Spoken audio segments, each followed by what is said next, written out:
हरे कृष्णा, राधे राधे। जैसा कि आप लोग जानते हैं कि ज्येष्ठ का महीना शुरू हो चुका है और ज्येष्ठ के महीने में मैं प्रतिदिन आपके लिए जेठ माह की कथा अध्याय लेके आया करूँगी। आप उसका श्रवण पान करिए, भगवान हरि का ध्यान करके कथा को सुनिए, आपको अवश्य लाभ मिलेगा। कहते हैं कि जेठ का महीना बहुत ही पतित पावन है। उस महीने में हमें ज़्यादा से ज़्यादा जल का दान देना चाहिए क्योंकि गर्मी अधिक होती है, इस वजह से। और कथा कहानियाँ सुननी चाहिए, पूजा पाठ करना चाहिए, जिससे लाभ मिलता है। तो आइए ज़्यादा देरी न करते हुए मन में श्री हरि का ध्यान करते हुए, श्री गणेश का ध्यान करते हुए हम ज्येष्ठ मास की कथा अध्याय 1 शुरू करते हैं। एक बार बोलिए श्रीमन्नारायण की जय। तो आइए सुनते हैं। पहले अध्याय में हम सुनेंगे जल दान का महत्व। एक बार ऋषियों की सभा में सभी ऋषि एक स्वर में स्कंद जी से बोले कि हे पशानन, हम लोगों ने विस्तार पूर्वक वैशाख मास का महत्व भी भली प्रकार से सुना है, परंतु फिर भी मन को तृप्ति नहीं हुई है। इसीलिए सबको संतुष्ट कर देने वाली ज्येष्ठ मास की महात्म की कथा को कृपा करके कहिए, जिसके द्वारा सुनने वालों के पाप नाश हो।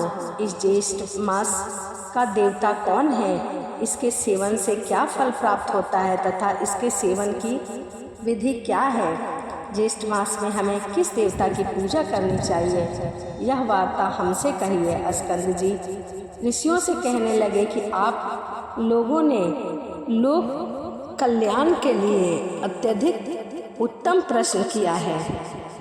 मैं आप लोगों से ज्येष्ठ मास के महात्म को कहता हूँ। जिस प्रकार सब देवताओं से श्री विष्णु भगवान बड़े हैं, प्रशंसा के लायक हैं और पूजा जगत के कार्य करता है, उसी तरह यह ज्येष्ठ मास में सब दिन ज्येष्ठ है और पर्व के समान है। इसलिए यह मास सब लोकों में श्रेष्ठ माना गया है। इस ज्येष्ठ मास में शौच आदि से निवृत्त होकर प्रातःकाल स्नान आदि करके हमें ज्येष्ठ मास में पूजा पाठ अवश्य करना चाहिए। जिस प्रकार द्वादश में तीर्थ में स्नान, गंगा स्नान लोगों को पवित्र करती है, समस्त पापों के नाश के लिए ज्येष्ठ मास में स्नान कर और दशाश्वर मेधेश्वर का दर्शन करे तो स्नान करता फिर दूसरी बार जन्म नहीं लेता, उन्हें वैकुंठ लोक की प्राप्ति होती है। इस ज्येष्ठ मास के दिवस पुण्य आत्मा और धर्म युक्त जिस ज्येष्ठ मास में पाप नाशनी और सुंदर स्रोत वाहने गंगा अवतरित हुई है। ज्येष्ठ मास की सब तिथियों में अधिक पुण्य देने वाली दशमी तिथि 10 प्रकार के पापों का नाश करने वाली है। उस दिन स्नान और दान अवश्य करना चाहिए। जल पूर्ण घट दान, जल दान, ताल पात्र दान, चंदन दान, छत्र दान और जूता दान भगवान को अवश्य करना चाहिए। कहते हैं कि उस दिन का यह दान महादान माना जाता है। जूता दान का मंत्र क्या है, आइए मैं बताती हूँ। हे केशव, कांटों और कंकड़ों से रक्षा के नियमित में जूता दान करूँगी, जो कि जब स्नानों में सुख देने वाला हो। इस जूता दान से आप मुझे शांति प्रदान करें। जब भी हम जूता दान करें, चप्पल दान करें, तो इस मंत्र को अवश्य बोलें, प्रभु से प्रार्थना करें। छत्र दान करने का महामंत्र।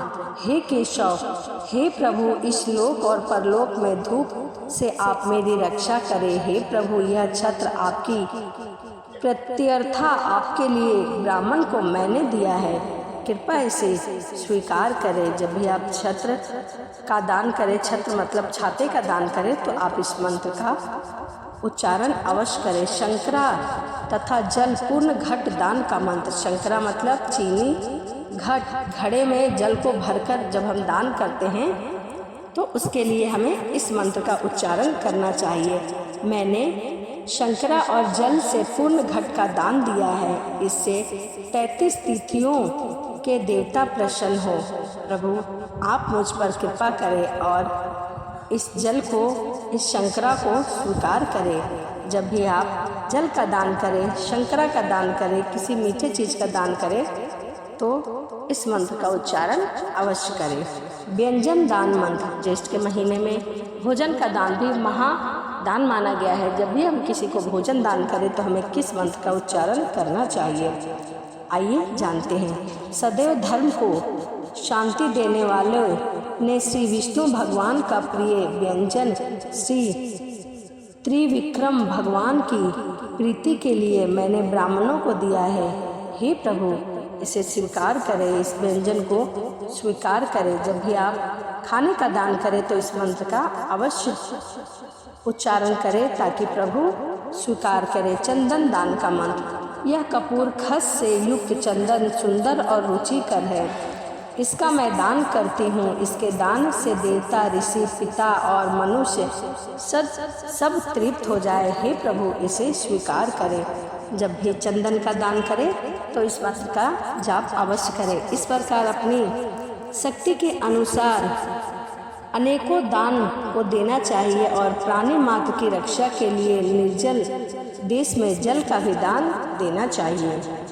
जो प्राणी मात्र के लिए जल दान देने में असमर्थ है वह ब्राह्मणों के लिए प्रतिदिन जल दान करे और पीपल, वट आदि वृक्षों का अनेक विधि द्वारा जल से सिंचन करें। जल दान से अधिक श्रेष्ठ दान न हुआ है न होगा, इसीलिए सब उपायों से जल दान का विधान विशेष माना गया है। कहा गया है जो मनुष्य मोहवश ज्येष्ठ मास में जल दान नहीं करता है वह घोर नरक की यातना का भोग कर पुनः पृथ्वी पर आकर चातक की योनि में जन्म लेता है। इस विषय में मैं तुमसे एक प्राचीन कथा सुनाता हूँ। पूर्व काल में त्रेता युग के अंत में महिष्मतिपुरी में वेद वेदांग का परंपरागत धर्म आत्मा सुमंत नाम का श्रेष्ठ ब्राह्मण था। उस ब्राह्मण की गुणवंती नाम की एक स्त्री थी। देव शर्मा नाम वाला एक पुत्र था।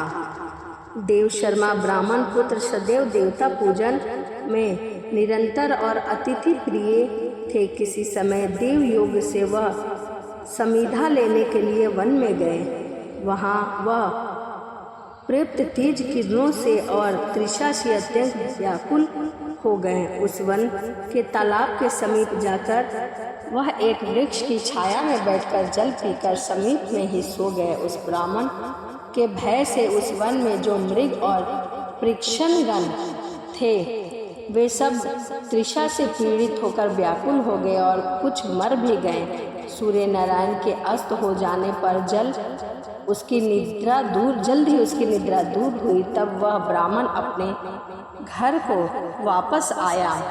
जब अज्ञात दोष से वह ब्राह्मण मर गया तो उसकी पतिव्रता स्त्री अपने पुत्र तथा धन आदि का त्याग करके उसके साथ ही अग्नि में प्रवेश कर गई और उसी अज्ञात कर्म दोष के फल से अनेक नरकों की यातना भोगकर पुनः अपनी स्त्री सहित चातक योनि में आकर अत्यंत दुखी हो गया। पूर्व जन्म के पाप के स्मरण करता हुआ वह अपने घर में आकर और वृक्ष के कोटरे में बैठकर रोने लगा। उसके रुदन को सुनकर उसके पुत्र ने अनेक बार उसे मना किया पर वह उसी वृक्ष के कोटरे से बाहर ही नहीं निकलता। तब क्रोधित होकर उसके पुत्र ने उस वृक्ष के कोटरे में आग लगा दी ताकि वह उसका रुदन ना सुन सके। उस अग्नि के ताप से उन दोनों चातक चातकी के पंख जल गए और वे दोनों रात्रि के समय वृक्ष से नीचे गिर गए और परस्पर अपने कष्ट की बात एक दूसरे से